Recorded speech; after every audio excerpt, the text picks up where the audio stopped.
राधे राधे मित्रों, कैसे हैं आप सब। उम्मीद करता हूँ कुशल मंगल होंगे। आज सुबह दोस्तों मेरे को जाना था मार्केट, और जब मार्केट से आ रहा था तो मुझे लगी भूख। तो हमने सोचा कि कुछ नाश्ता वगैरह कर लिया जाए। तो हम रुक गए एक ठेले पर, जी हाँ, जिसे आप रेडी भी कहते हैं। वहां पर एक 60-65 साल की बुजुर्ग औरत वहां नाश्ता बेच रही थी। ठीक है, उम्र काफी थी, लेकिन फिर भी इस कड़ाके की ठंड में वो काम कर रही थी।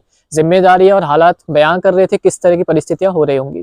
खैर, वहीं पर उसका एक बेटा आता है जो कि समथिंग शायद 30-35 साल का होगा। उसकी स्थिति बहुत खराब थी, यानी तबीयत बहुत खराब थी, और शायद उसे बुखार था। तो उसकी माँ बार बार कही थी उसे दवाई लेकर आने के लिए, लेकिन वो लड़का नहीं जा रहा था। हो सकता है बुखार की वजह से, किसी वजह से वो इरिटेट हो रहा हो।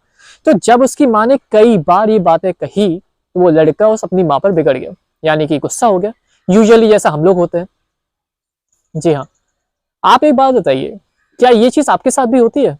डेफिनेटली हम सब अपने घर में अपनी माँ से या पिताजी से कई बार नाराज होते हैं, गुस्सा होता है। क्यों?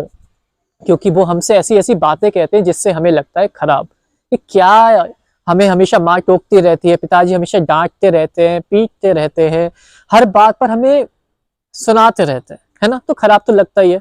लेकिन दोस्तों, एक बात पता है, माँ शब्द बहुत बड़ा है। और इसे बड़ा क्यों कहते हैं?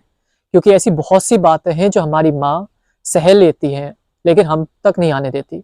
अगर घर में 2 रोटी बनी है ना, तो वो एक रोटी पहले अपने आप पति को देती है, फिर हमें देती है। अब खुद भले ही भूखी रह जाए, लेकिन फिर भी हम सब में बांट देती है। उसी तरीके से आप एक बात बताइए, क्या आपने कभी अपने पिताजी को रोते हुए देखा है? नहीं देखा होगा। क्यों? कभी कोई पिता आंखों से आंसू बहाते शायद ही कभी देखा हो। वो हमेशा अपनी जिम्मेदारियों को, परिस्थितियों को जीकर जीता है। कंप्लेंट्स क्या करें यार, बहुत सारी सिचुएशंस हैं। लेकिन कहते हैं ना, एज वाइज और उम्र के हिसाब से जब हम आगे बढ़ेंगे तब हम इन चीज़ों को समझेंगे। तो बस एक रिक्वेस्ट है, ज़्यादा सेंसिटिव टॉक है तो ज़्यादा कुछ नहीं बोलूंगा। जितना हो सके अपने माता पिता की बातों को बस सुन लीजिए, और अपने गुस्से को कंट्रोल करके वहां से निकल जाइए। क्योंकि समझ में आपको अभी नहीं आएगा, समझ में बाद में आएगा जब वो वक्त बीत जाएगा। तो बस इतना सा ही रिक्वेस्ट है कि खुश रहिए, अपने माता पिता की बातों को बुरा ना मानिए। ठीक है, नमस्कार, राधे राधे।